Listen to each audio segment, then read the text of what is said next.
When people turn to telehealth for weight loss, they're looking for real support. That's why more people are choosing OrderlyMeds.com. Orderly Meds connects you with real doctors and access to proven GLP-1 medications like semaglutide and tirzepatide. No guessing, just a more supportive experience, and all shipped directly to your door in discreet packaging. Do your research, ask questions, then visit OrderlyMeds.com/podcast for an exclusive offer. That's OrderlyMeds.com/podcast. Individual results may vary, not medical advice. Eligibility required. See site for details.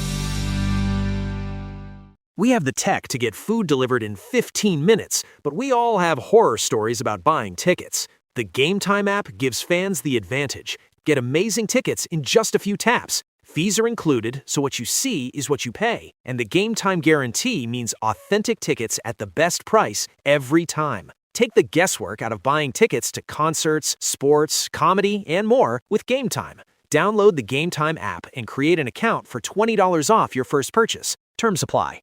I'm going to share my super secret step-by-step process that will take you from sleeping in a tent to hiking out of camp in 30 minutes or less. And Jesse will tell you why that's a bad idea.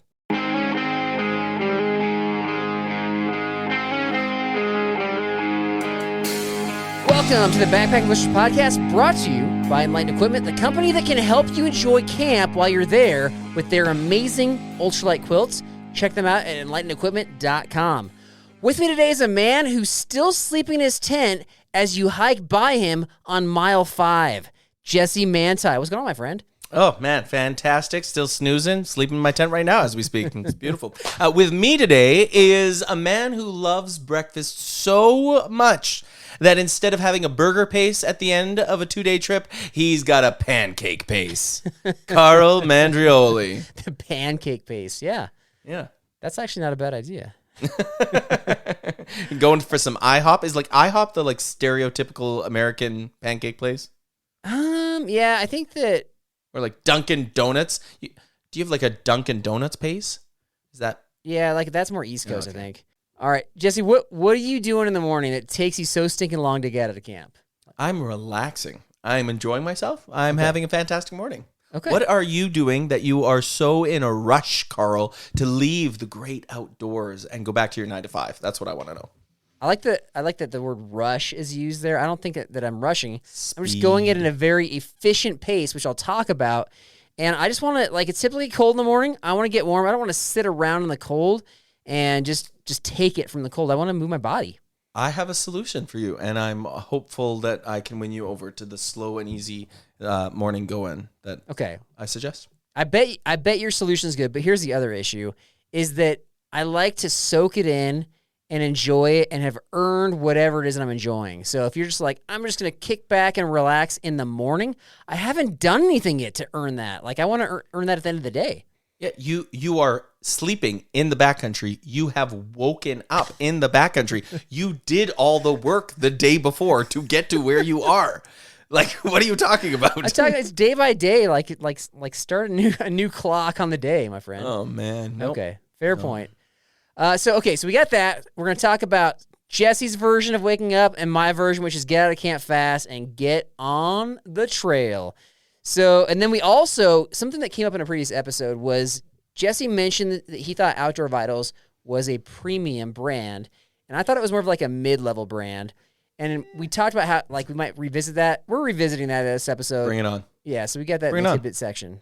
We'll meet you. I'll meet you out back in the tidbit section. Okay, Carl? But you're sticking with that. Like, you still think after further evaluation, you're like, yep, premium. Yep. Yeah, I'll double down. I'm the king of the double down, and we'll not the double here in Canada, not the double, but the double down. I don't even think you know what you're saying. And I have reasons. You know what you're saying. I do. That's Canadian. Anyone who's Canadian will understand. But anyways, continue on. Bible verse of the episode is Proverbs 3:24. If you lie down, you will not be afraid. When you lie down, your sleep will be sweet. Jesse, when you first started backpacking, were you afraid to sleep alone in the woods? I didn't start solo. I started with a friend, and then my first solo backpacking, it was pretty freaky. Sleeping out in the backcountry by myself was, totally. Weren't you? I mean, isn't that kind of normal? I don't like. There's like you get a little nervous, but then you kind of settle down, then you go to sleep. So I don't think I was like freaked out. I never had to like abandon post in the middle of the night. No, I didn't abandon post, but like there was like legitimately weird noises. Like it must have been like a moose repeatedly walking through the woods around me, but like massive trees breaking. And of course, my brain goes to Sasquatch. And so I was up throughout the night thinking Sasquatch was nearby. Yeah, I don't know. I don't have as much of an issue with that. And now it's like not even a thought process. So one of my buddies recently went out. He's been backpacking forever. He typically goes with groups, and he went by himself for the first time, and he had to abandon post. And so that's what got me thinking about that. Yeah. So, yeah. To be honest, like even after all these years and sleeping in the woods by myself, like for the whole through hike, I still get a little bit of a heebie-jeebies when I'm out there by myself. Like I think it's normal. You're doing something that does have inherent risk in it when you're by yourself, but it's also amazing and really enjoyable. And there's so many pros to it. Right. But what I have learned that has helped me immensely as a solo backpacker and as a backpacker in general is earplugs and an eye mask.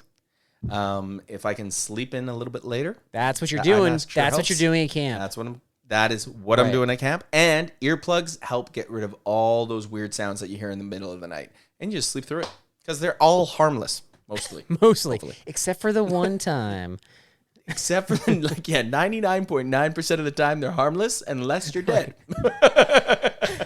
All right. Well, I'm going to tell you how to get out of camp. So wake up to your hiking in 30 minutes. I got 6 steps to this process, and to be honest, you could probably get on the trail faster depending upon how efficient you are with these things and how much better you get. So I'm going to go through my cycle, my morning routine list, and then you're going to go through yours. Is that how we're going to do this? Yep. With yours is like within 30 minutes, and mine is within the joy that it takes you.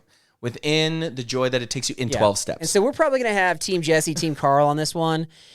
But I think meet me in the comments or in the tidbits. Yeah. So you can share. You can respond with which one you like better. But if you feel like, especially if you have a long day ahead of you and you want to get to your camp before dark, or if you're trying to get folks out of the tent, or if you just for whatever reason you just are lingering too long, you don't have to go like step-by-step process here. You can just take a few things and then apply them. Maybe take a few things from Jesse and a few things from me, however you want to do it, right? Yeah, and I think it is fair to say, like, as much as I enjoy a slower pace in the morning, I've also had to do faster paced things. Oh, yeah. I'm still slower when it comes to having to do the faster paced things, but like I can do it. Right. I just don't enjoy it as much. Fair enough. Okay. Actually got a story about that. We'll share. So, okay. So here's, I feel like the best thing I do is my first step as far as like the most efficient thing. So you wake up and you're tempted to either lay there and stare at your tent ceiling, or more likely you want to like get up and go to the bathroom. Okay. Mm-hmm. And if it takes you a minute or two to wake up, that's fine. But you know what? Don't do either of those. You can't leave your tent until everything is packed up in your tent. And wow. You already don't like this. So what makes this easy and fast and efficient is I don't have stuff sacks. And so this shouldn't actually take very long. So I'm typically like, I unscrew my pad, and so that deflates. So I'm not comfortable. I'm just like lying on the flat ground. And so I'll still stay in my bag, and then I'll roll up my pad, and then like the last thing I do is I want to get out of my bag because it's obviously a little bit cold. But then I'll shove my bag down into the bottom of my pack in my nylon foam bag, and then I put everything else in there, the pillow, the pad, and whatever other like loose items, my headlamp or whatever, right? So whatever's inside the tent is now in my backpack. My pack's not fully packed, but the tent is clean of the clutter. Yeah, like I only do that. Like, first of all, I still have a slow, relaxing morning, but I will only do that if it is raining outside. Like, if it is like pouring rain and I'm like, okay, I like just got to do this now. I'm going to get out there. I don't want to have a breakfast outside. I just want to get up and get going. But yeah, anyways. Okay, well, hey, to each their own. You're right. So you don't like that. You don't like packing up and being efficient. You're like, you're going to get out and come back to your tent and then crawl back in there. Yeah, as the first thing that you have to do, like... You don't have to do these things. I'm just giving you strategies. You're demanding that people stop enjoying their backpacking trip and do things that are less fun. Okay? That's what you're doing. It's not less fun. I feel like this is like makes it easier because now I don't have to like climb back in my tent again. Like once I'm out of the tent, I'm out of the tent. I'm not coming back in. Part of that process too is like I'm typically wearing whatever I'm going to be hiking to start the day. So I didn't add that step, but that could be a step before you get out of the tent. Number 2, you have a partially packed pack and now you're out of your tent. your first task, I'm only going to allow you to go number 1. That's it. No. I actually have to add a 13th point because I forgot this point in my notes. But Yes. yeah, okay. Okay. So I go number 1, and if I have to go number 2, like I'm saving it for here in a little bit. But that's the second step. You're saving it. That is a term that no one should use for their number 2. I do not want to save it. I do not want to savor it. I do not want to keep it for later. Okay? Not savor. I did not use the word savor. Okay, number 3, whether it's you've slept in these or you have chosen to put these on before you had a tent, you should be packed in the layers that you can start hiking with, but can easily be shed as you warm up. But everything else now goes into your pack. So that's your food, your tent, your stove, your fuel, everything else.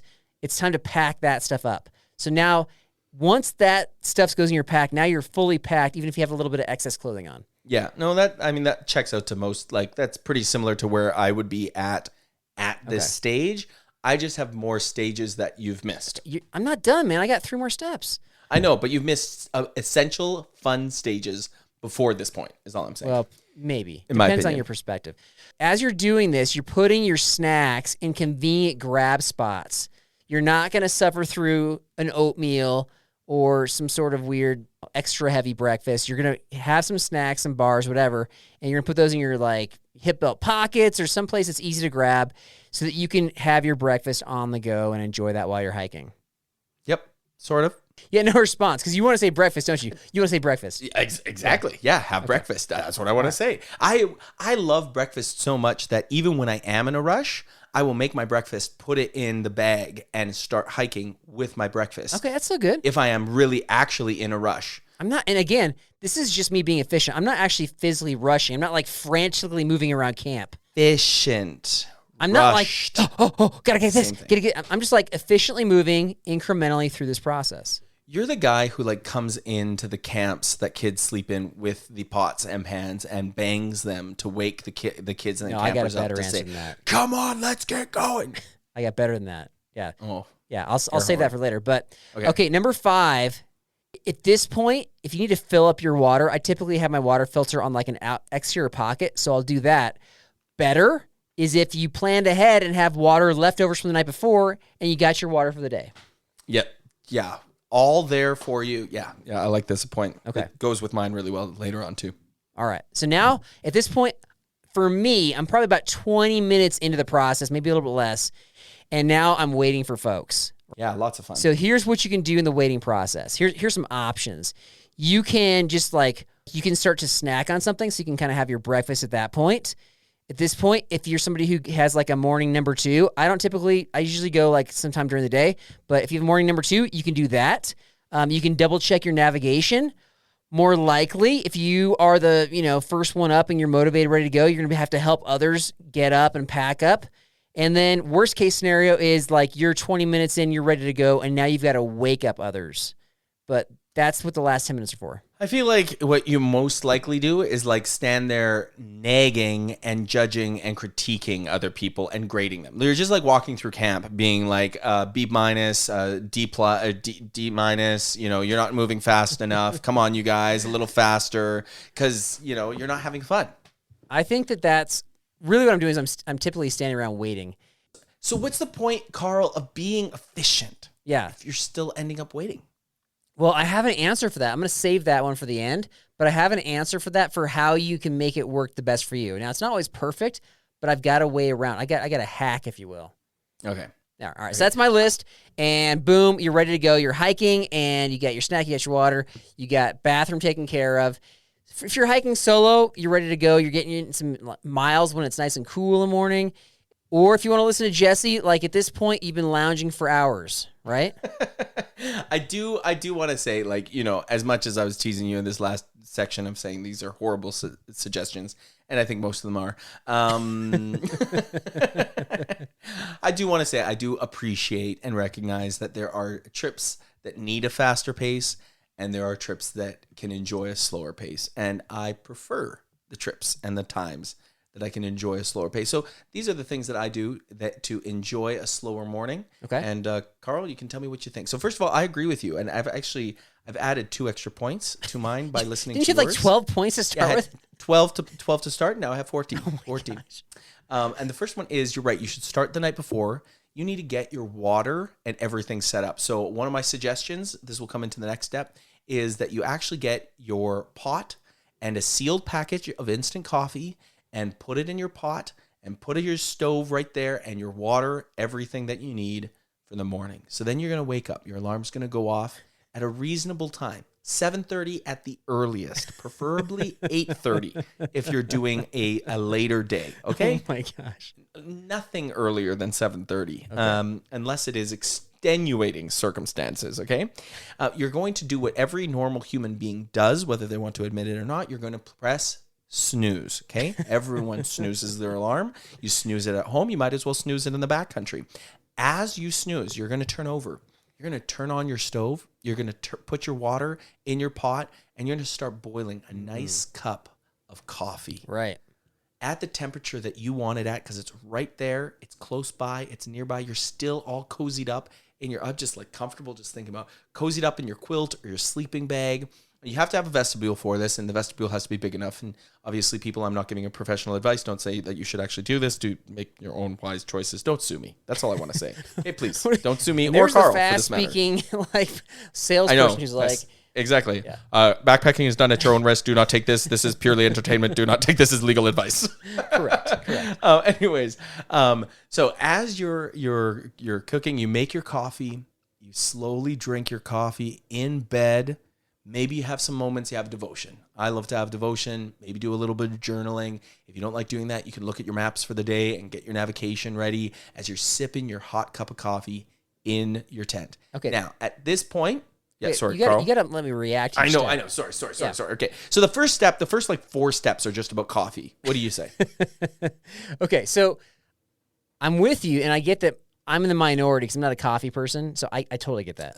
I totally get that. I'm happy with chewing on chocolate-covered espresso beans. Like, that's fine. But I will say that in that last 10 minutes I have built in, like, you could work in, I don't think it takes that long to make coffee. No, it doesn't. Yeah, it doesn't take too long. Especially if it's just like the instant coffee. And so I think you could probably still do the coffee in the 30 minutes if you're, like, hyper efficient. But I get that people like to enjoy their coffee and sit there and lounge. Yes. I get that. I love that, like, slow wake up, the, like, coming to fully and enjoying my coffee. At this point, I will open up the valve on my sleeping pad, because if I didn't, Carl, I would probably never leave. Sounds like you need a trip with, like, layover days. Like, you just want, like, multiple layover days in a row. I actually had planned that. There was, on my GDT, I was, like, really looking forward to a couple of layover days where, like, in the backcountry, I just didn't have to move on. Didn't happen. Right. But that's besides the point. So open the valve. No, because you're compelled to. You're compelled to. So then I get dressed, depending on the weather. Like, if it's pretty cold outside, I'll dress a little bit warmer, but I do. You're in Canada, man. It's always cold outside. So I am keeping in mind the temperature, and I'm keeping in mind also, like, this is not what I'm wearing for the rest of the day. This is just my, like, I'm getting out of my tent, and I get out of my tent, and I make myself breakfast with my cup of coffee in hand, and I go and I find an epic view to sit down, drink my coffee, eat my hot oatmeal or my, like, skillet, my dehydrated skillet, or whatever it is, a delicious breakfast. And I just sit there. You're trying to go, like, ASMR mode or something. You're trying to, like, enjoy the nature. You're talking softly, and you're almost going, like, borderline poetic. Like, if only I had, let's bring it back to the podcast over here. Yeah, we're not trying to put people to sleep with these suggestions. This is waking up, folks. Waking up. You're drinking coffee. You're high energy now. Okay, here's the situation. So let's say that you have this view. Here's my, like, analogy to all this. Is let's say that you have this epic view. I don't know. Let's say there's some sort of cliff, chasm, whatever, and you're dangling your legs over. What your perspective is you're looking at that chasm and you're saying, this is amazingly beautiful. I'm looking at the same one. And I'm thinking, I got to sink and figure out a way across this thing, and this is going to take a lot of effort. I would rather enjoy this view from the other side. You're wrong. You're wrong. What you're really doing is you're sitting there. If you have a chance to even enjoy the chasm, you're sitting there, and instead of thinking, "Wow, this is such an epic view. I really enjoy this. It's such good coffee." You're sitting there and being like, "I can't believe that Rocky is still asleep, and I'm going to have to wake him up and get everybody packing up in a few minutes." Which, like, that's like you're robbing yourself. Period. That's just you're painting this picture of like a stressed out backpacker. I'm not stressed out. I'm just efficient, and that's part of the fun for me. I'm ready to go. I like seeing the trail. I have the best conversations while we're hiking. So that's what I want. I was just about to say you'd love solo backpacking then, but then you said you love conversations. I also love conversations. Oh, I'm not a solo backpacker. I would last for 2 hours on the show alone. That's true. Yeah. So yeah, anyways, I have my breakfast. I enjoy this cup of coffee. Actually, I should have said before this. Usually before this, I will do a number 2. Usually before I eat, like first thing out of the tent, before even making breakfast, do a number 2. I've pre-dug my hole. We've talked about that. Then I come back, make my meal. The way that you're sharing how you're incrementally going about this, the style versus the way that I share is very symbolic of your actual morning routine. Yeah, exactly. I want to do you're just like wandering around from place to place. Oh, and by the way, I'm going to go do this. And by the way, I'm going to linger here and not only do this for an extended period of time, I'm going to talk about it for an extended period of time. It's very mimicking. I'm also going to break this into 3 or 4 unnecessary steps instead of saying it in one possible step, which is not efficient. I wish we could do like do you know who Marie Kondo is or Konda? She's in the COVID, she did this whole like organize your house and like if it brings joy to you, keep it. If it does not bring joy, get rid of it. We should do like that's this. I'm approaching this from that perspective. Does this bring joy to me? Yeah. It does. I'm going to keep it. Anyways, I think we should ban the word COVID from the show. Like that drudges up like the worst. You're right. I don't even want to remember that. Yeah, you can beep that out. Yeah. You should just go and beep, and people won't know what I said until we like talk here, and you beep it out, and people will just like clue in that it was probably the CV word. Anytime if I'm watching a show or like listening to a podcast and they start talking about COVID, like click off immediately. Yeah. Click off. That's a trauma But response. hey, just so you know, like at this point in your story of waking up and getting out of camp, I'm going to say 70% chance you're actually not making it out of camp today. Like based on the pace you're going. I have decided to turn in and stay for the night. Yeah, you're like, actually, well, I'm enjoying the view. I'm just going to stay enjoying the view. Hey, and I'm going to climb back in the tent and go to sleep. Is that a bad decision? Okay, so let's get on with this. What are you doing next? Do something. Okay, so next, do something. So after breakfast, after the amazing view, I come back and I do what you said. I set out my meals for the day and my snacks. So I will pack my food bag with all the meals in order of what I'm going to eat that day, and I put all my snacks in my hip belts, easy access. What? Wait. So these are not already organized. You have to like unpack your food and then repack your food? Well, like when I pack my food, I do organize it, but sometimes I want to change something like I have the sweet pork with rice tomorrow, but I actually want that tonight. Might reorder it, but mostly lunch. I want to make sure my lunch is at the top of my food bag so that at lunchtime, usually I have like a pita and some sun-kissed tuna or something like that, or chicken. I want to be able to open that, grab that, and just keep going. Once I'm on trail, I like to be fast. I don't like stopping, except for maybe for a lunch break at. Yes, you do. Like you're still stopped right now. Like that's we're because still I'm not on the trail we're yet. like 20 minutes into this conversation and you haven't done jack. I'm not on the trail yet. I have packed. I have enjoyed myself. I have enjoyed myself. Thank you very much. So now I am going to have my snacks. I got those open. Then optional, Carl, make a second cup of coffee. This is the option. Oh my gosh. You can make another cup of coffee if you want. I never want to go backpacking with you again. I never want to go with you again. You wash your dishes, clean up everything, pack your food. Everything should be, so you put that out. Sorry. Wash your dishes? What dishes are you bringing? If you have any, if you have any. You're bringing plates and silverware?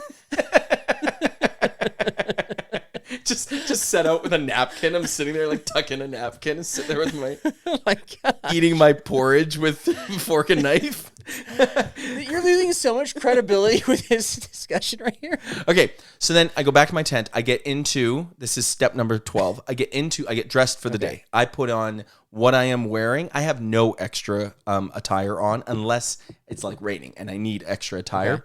Okay. Then since I'm in my tent already, getting dressed, at that time, I put my pad, my quilt, my pillow, all the stuff inside my tent into my nylon flume bag. I punch that down. I come out. I put my whole tent all together. I grab my food bag, put all the things put it all in there. When I'm ready to go, I can do it really fast. I can compact my tent and pack it all up in like 5 minutes flat. Okay. But I just enjoy the time before that. My last step number 14. Okay, I'm going to ban the word enjoy from this point on. Keep going. Typical Carl. I'm going to, like, use the word enjoy, like, literally for every single step. I'm going to enjoy going number 2. Yeah. I'm going to enjoy the view. I'm going to enjoy the coffee. I'm enjoying the second cup of coffee. None of what you said sounded enjoyable to me. So I just want people to know that there is a second option. Okay, so I'm going to start cold, which means I don't care if it is drizzle or if it's cold out there. I'm starting cold, but you really aren't cold because it's already almost noon and you've had a full meal and a second cup of coffee. The sun's been shining for hours. Yeah, okay. Yeah. Obviously, you can tell, like, if we're going backpacking together, or if you're going with somebody who's very different in how they structure their morning, then there's going to be some flex time built in. So I've got like 3 things you can do if you're hiking. Like if you have a Jesse on your trip, you got a Carl on your trip. This, my friend, is my summit answer. These 3 things. Ooh, I'm looking forward to this. The Summit Answer for this episode is brought to you by Summit Something, our friendly new sponsor. Let's be honest, if you're still bringing a beat-up cardboard sign to the Summit, it's time for an upgrade to your gear list with something that's probably missing. Summit Something makes ultralight, packable Summit flags designed for hikers and climbers who want to capture the moment and keep it forever. These Summit flags feature clean, iconic designs of the peaks you've climbed, so your Summit photos actually look as epic as the experience felt. And when you get home, it's not trash. It's a keepsake, something you hang on your wall and remember, I did that. If you've got a big climb coming up or just knocked one off your list, grab your Summit flag at summitsomething.com. If you're looking for a sign, this is it. Here is my Summit answer. 3 things you can do if you struggle, if you're like waiting around or struggle while others are waking up. Number 1, leave them. Leave without them. They should know where they're going, unless, of course, they're a new backpacker, and that's a whole other issue. Yeah, whole other issue. Agreed. Oh, all right. Yeah. Number 2, anticipate that they're going to do this and just wake up later, like intentionally wake up after them. You're going to go through your process, and they've had the long time to go through their process, and you're still living around the same time. Yep. Yeah, that's an option too. All that to say, we've got morning routine trivia coming up right after this. Hallmark Cards presents Mother's Day at Walgreens. Celebrate every mother figure in your life with a Hallmark card at Walgreens. Show how much she means to you and how deeply she's loved. A Hallmark card is the perfect way to say thank you for all she does. Don't forget, Mother's Day is Sunday, May 10th. Visit Walgreens today to find the perfect Hallmark Mother's Day card and make her feel truly special. Mother's Day means Hallmark cards at Walgreens. Okay, morning routine trivia is brought to you by Magnet Designs. Check out the Bend Alpha pants that can do just about anything. Camp pants? Check. Joggers? Check. Base layer? Check. Hiking pants? Check. They're breathable, ultralight, hydrophobic, and compressible. These are different than any others you've seen. This is a livable garment that works just as well off the trail as it does on the trail. And they're between 3 and 5 ounces. Check them out by Googling Magnet Designs. Wow. I'm actually impressed. I got to check those out. Yeah, I'm for not sure. just saying that. For sure. This is the first time we talked about it on the show. Yeah. Link in the show description, folks. Okay. Morning routine trivia. Here we go. I got 3 questions for you. They are all multiple choice. Okay. Number 1. Which of the following is not true? A, working out before breakfast burns more calories. B, men who kiss their wives before leaving live longer. C, 46% of people hit the snooze button. D, orange juice is the most popular breakfast drink. 46% of people do not hit the snooze button. That has to be a way higher statistic. Think so? Yep, that is. I think what's more not people true. are lazy like you. Is what you're I saying. think more people are lazy like me. This one, it's okay to be embarrassed that you got this wrong because it is not orange juice, my friends. Coffee. You just went off about coffee for like 10 minutes. Come on. You're right. I thought was an epic mistake. I was thinking of like orange, juices. Yeah. Yeah. Okay. I just said drink. But yeah, it's coffee. Coffee wins by far. Orange juice is second. Is 46? Does it actually 46% of people snooze? According to Google AI. less than half. Yeah. I want to see. You should make a poll about that on the B&B YouTube page, and people should poll. We should poll our audience. I think it's less. I think there's a lot of people that just like they wake up, they're ready to go. Do you snooze? You're a non-snoozer? I did a ton when I was younger, but I don't do that as much anymore. Man, I wish like me and my wife will do like snooze challenges to like not see who can not snooze the longest. I did win last time, but man, yeah, it's like unless I'm doing a challenge, I'm snoozing. I think technically I hit the snooze button, but I don't. I usually am up before the 9 minutes occurs, I guess. Like a multiple snoozer for sure. Number 2, 45% of women don't do this right when they wake up. 45%. A, go pee. B, clear their eye crispies. C, stretch. Or D, none of these. It's like a double negative, possibly. A double. They do none of these. Yeah. They Don't do else? this right when they wake up. Oh man, 45% of women don't pee, eye crusties, or stretch. Yeah, you're like, Do women ever need to do those things? I don't know. I'm not a woman. This is sexist. You're married. I'm gonna say 45% of women don't stretch.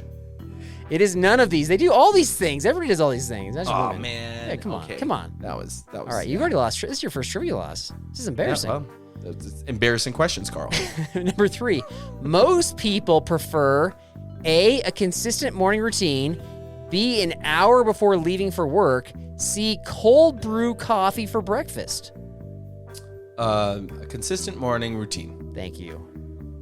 Good comeback. You got one right, my friend. Yeah. Yeah. Well, They like the consistency. And you know what I did? I gave you a 30-minute consistent morning routine. What did Jesse do? Well, I'm wandering around doing this. And oh, by the way, over here. And sometimes I like to do this. That's the opposite, folks. Opposite. Yep. Step 4, A, B, C, and D. Yep. All right. It's time to talk about Outdoor Vitals. Why is Outdoor Vitals premium, Jesse? Did you just call me Jeff? Jeffy. Probably. Probably. Why is Outdoor Vitals premium, Yeah. you say? Well, first of all, it is literally in their tagline, premium performance gear, okay? They have branded themselves as that. Now, I'm not saying you can always trust a brand, but what I am saying is that it's like, it gives you a good indicator. Okay. So welcome to the Backpacking Blisters podcast. We are the #1 podcast in the entire world. That's our branding. So is that true? And the #1 barbers. What? I don't know. Like, you know how like you see like every barbershop says that they're #1 Yeah. barber? Exactly. So you Yeah, can say, so just because you brand it that way, like that's not even close to true. yeah, but okay, but I'm not crazy for thinking that they're premium just because you don't believe that they're premium. That's a different argument, but go ahead. Well, why do you think they're not premium? And then I'll give you more reasons why I think they are premium. Well, I feel like I can summarize mine up with like show and tell items. Oh, okay, sure. Okay. I wish if I would have known, I could have gotten some show and tell items as well. Well, you know what? When you're preparing for a little mini debate, you don't tell your opponent your strategy. So, okay, Yeah. This is a pack that you recently recommended on Beginning Backpacking Gear episode. This is the Ultralight backpack right here. Yeah. I would like to point out, I don't know if you can see the pack frame poking through the bottom of the bag of the pack right here. So I think why it does this, so it's made holes in the bottom of the pack, but I think why it does this is because it's like housed in some sort of like there's like a, I don't know, like a pocket where the frame goes in, and then just from shifting it around, they popped out, and then the person that uses last did not pop them back in, and so now like as you're wearing it, it's gonna poke through the bottom. Do you know what other packs I've had that problem with? None of them. And I'm pretty sure that you've had this issue as well. I think you had this issue with your first Ultralight pack. Maybe it didn't poke through the bottom, but I think it came out of the housing, right? No, it did poke through the bottom. Yeah, you're Oh, right. did That it was really? Yeah, it was. So is that one of the original? Was that one of the first? Yeah. Yeah. I don't know if it was like the first run, but it's like the OG for sure. Yeah, the OG. Yeah. So they did have an issue, which you're right. There was a little pocket that it's supposed to be in, and if at any point somebody has pulled the stay out, if they don't slide it right into that pocket, they've since fixed that. Okay. Yeah. Now they've made it so it's idiot proof. If you pull it out, you'll always hit that pocket. Okay. And it won't push through the pad. But creating new problems where problems didn't exist, to me, does not suggest premium. And at the time this came out, they still build themselves as premium. Okay, well, what I would say is to counter that, yes, you're right. Some products will have mistakes. However, innovation does sometimes lead to a few bad ideas or a few things that you have to iterate on. Not iterate. That was doesn't show and get rid tell, of. though. So I would say, so what I'm saying is I think Outdoor Vitals has consistently innovated. I have seen so much innovation from this backpacking company, more than I see from many others. And they are innovating in every aspect, in every way, going back to the drawing boards, redesigning quilts in a way that makes sense for actual quilt users, redesigning backpacks and putting in features for a backpack that don't exist, like the Shadow-like zipper down the middle. They're designing and on the cutting edge of brand new gear and brand new fabrics, is what I meant. Brand new fabrics like new yarn wool and integrating different, I can't remember even what the Shadowlight fabric is now. We're not sponsored by them. You don't have to like. No. I'm just saying this. So I think they're premium because they are cutting edge, and I like cutting edge premium gear, performance gear. If it's cutting edge is one thing, it could be innovative, but it's not necessarily innovative because you can innovate into something like a worse situation, right? Like you can. Osprey innovates their pack suspension systems, and at one point they innovated to the point where they had a pack squeak. See, I would say that's iterate. When you iterate things, you like tweaking things, just like a little bit of tweaking here and there, and you make a mistake. And sometimes you have to iterate to make things better, and sometimes you iterate and you make things worse. And that's like shoes and backpacks often do that. But when you innovate, you're like going back to the drawing board and you're saying like, let's redesign this and like from materials and everything, design what actually works. And then from there, you may have to iterate. You may have to solve some problems. Case in point, like You've already shared. My turn. Okay. All right. So they innovated. This is their Summit Down bag right here. They innovated with this zipper system. It's kind of hard to see, but it's like a triangular system where basically if you try to zip it up, it's just not going to work. Like it's just going to go down one of the zipper lines. And after a while, I can get it to work. It's fine. But in the middle of the night, this thing comes undone all the time. I'm not going to spend the time to like mess with it just so that it comes undone again. Essentially, this ends up permanently undone. I still like the bag because it keeps me really warm and I treat it like almost like a pseudo quilt, but this innovative zipper system is horrific. Like it's really bad. I still like the bag because I can put up with this, but I don't have this problem with any other sleeping bag. I've never had a problem where I'm like, yeah, I just can't zip up that sleeping bag. Like that's never been a problem before. It's interesting. I haven't heard of that. I can't speak to every problem that the gear manufacturer may or may not have. What I can say is I think that they innovate. I think the materials and textiles they use are premium. I believe that they're innovating for performance, and so therefore I think that they are premium backpacking gear. Okay. We'll leave it at that. Like I think that a premium company can make things that are not the best, and then that, like as you mentioned, they fix them and they adjust with them. These are not the only two situations. Like I had an issue with a tent that they made, which again, like I had never had that issue before, and so I guess what I'm saying is like like these are things that I expect out of like a mid-level brand where they come out with something, it's not fully tested, now it's tested, so they're going to adjust it, and out of a premium brand, I would not expect to buy these things like not fully tested to the point where it's like, oh, we made a major issue with the frame of our pack and now we have to like make it like version 2 to fix it. Like if I'm spending, whether it's premium money or if I'm spending money enough that on something that's billed as premium gear, I would expect that would be fully tested. Yeah, that's fair. I do know that Outdoor Vitals does do a lot of testing. I guess, yeah, exactly. So, but yeah, some things get missed. But sometimes they test like after the fact. So one of the things they do, they told me this straight up. They're like, somebody will use like a pack on a trail, like a long trail, Pacific Crest Trail, and then they'll ask for it and they'll like swap out with a brand new pack, and then they'll see like what issues the pack has. Well, that's great. I like that. But at that point, that pack's already on the market. So they're already selling that. So if there are serious issues, then people are out of luck. Yeah, I mean, I can't speak for what they do. I know that most companies will back their products. They'll have a return policy. They have good customer service, and we're not talking about. I know exactly. We're just talking about like just quality. Do you consider it premium? You can consider it premium. I can consider it not. That's just kind of the argument. Yeah, there, I think, and this is just a personal preference, to be honest. Like, I love companies in general that are innovative. I love companies I'm with you that on are that really trying to do new things and unique things. I would rather support a company that might get it wrong a few times, but because they're trying to do something new and different. And so I really love Outdoor Vitals for that, because when I see what they've done, I'm always like, that's unique. That's cool. I've never thought about that, or I like that approach on that. And so, yeah, I think that's a premium mindset to approach gear with. And maybe that's why I like them, because it makes it more exciting. It's not to say that other gear companies don't do that. And all that to say, like, I still use Outdoor Vitals products. They actually just come out with a down jacket that I'm bringing on colder trips, and I'll be talking about that in upcoming episodes. And so full respect for their company. I just think that, like, these are signs of, for me, more of a mid-level company. Fair enough. So that's where I stand. Yep. Okay.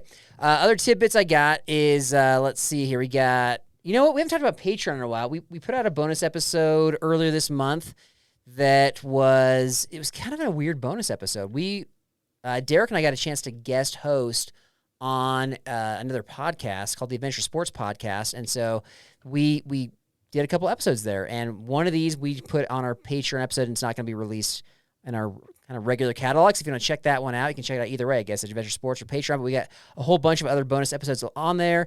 Patreon trips. We have ad-free episodes. We have archived ad-free episodes that come out. We got a ton of stuff that comes out every month. So please check it out. Patreon supporters, we thank you. Like, it really does keep our show going. And then we got the B&B Bible Study. So soon that's going to be a weekly study coming up this summer, but we got one last monthly one in May. Got anything else? I think that's everything. Well, remember, folks, if you wake up every morning near the trail and get hit by a bike, it's time to break that vicious cycle. Have a good week, and God bless. I want to fly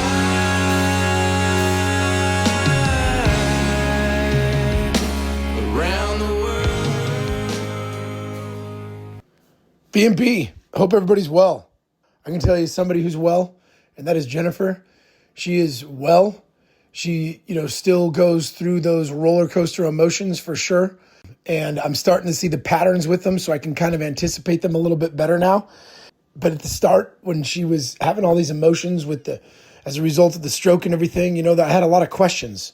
I had to get all these questions answered by a lot of experts, a lot of people at church just praying for me. And obviously, all the questions, well, not all of them, because I can't even think of some to ask yet. But I know that there's a question there, because there's obviously stuff I still don't understand about the whole situation, right? But God has answered tons of questions, because, who knows strokes better than God, right? Who knows anything better than God? God knows football. I wish God would be, my head coach, and then I could just be one of his assistant coaches or something. But I've got some questions here that I just want to have you all ponder and think about. And the two questions that I've got for you to ponder and think about are definitely related. One is it okay to sleep in on a backpacking trip? And two is, should you leave your camp on a backpacking trip early or later in the morning? Now, these two questions arise pretty much every year that the July is Here crew goes backpacking. There are some guys in the July is Here backpacking crew who have mastered the art of actually waking up early / on time and leaving camp on time and even early. Let me tell you who one of those guys is not. It's me. Again, these two questions, I'm going to give you some answers. The answers to, should everyone wake up early and be ready to, be up and at 'em? The answer is yes. Am I ever up early? For me, the answer would have to be, well, actually, yes, because I do go to the bathroom, and then I just go, hey, I'm going to go back to the sleeping bag, for just a few minutes. Usually ends up being a few hours. So the answer for me is yes, but the result for me is actually no. And ironically enough, the same question, should you leave camp early? The answer is clearly yes, you should, right? You want to get an early start, see the wonderful morning on the trail.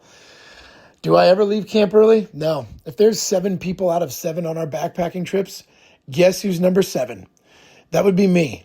And not only am I usually number 7, but the first 6 people, or the other 6 people have already left, and I still have a partial dumpster fire of all my stuff out, pretty much because I'm deciding which food to ration, and I have too much of it, and there's really no reason to ration it.